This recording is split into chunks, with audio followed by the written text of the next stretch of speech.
nga yan eh. Kaso nga lang, 250 amperes lang yan. Oo. Pero, yung kay Kuya, 400 amperes, hindi ko lang alam kung totoong 400 amperes yung sa kanya. 350, ayaw, magpo-400 yata, 400 amperes. Hindi ko pagkapin yun. Sa akin, hindi ganong mataas yan, mababa lang yan, pero speed yan.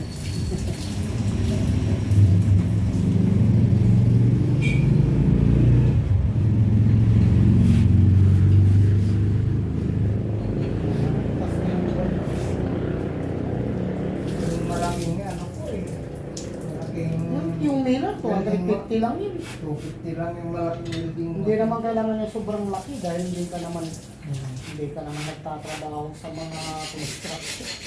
250 lang yun. Sa construction, yan, pwede ang mga malalaki kasi makakapal ang tinitira din. Pag dito ko lang, gaano na lang yan.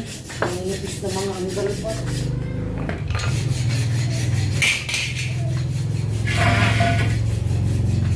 Saan yung bang tito ko nga eh?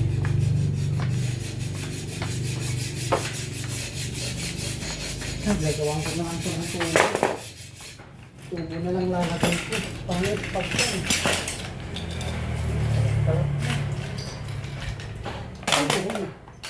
Tubo na naman to. Lalagay ko dito. Pag ganun. Para magandang view. Kasi kapag flat bar lang, pangit. Round bar na lang. Hindi pangit, pangit. Ha? Pangit. Pangit ang kababagsakan pag round bar lang. Tignan mo, kapag nilagay mo yung round bar, halimbawa, lalagay mo round bar, pangit ng design. Hindi naman nakikita yun, matatakpan naman ng plate. Nasa loob na.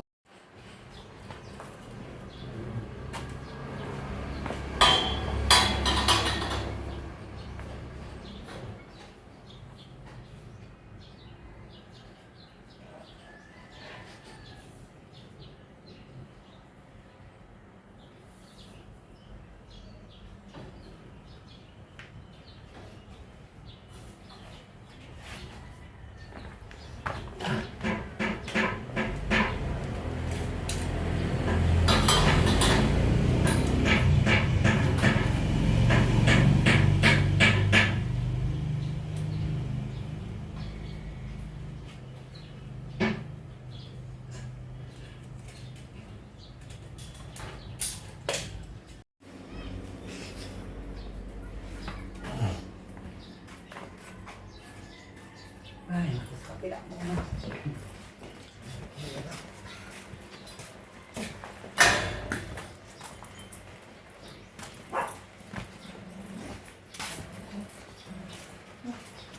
Ulan. Ulan.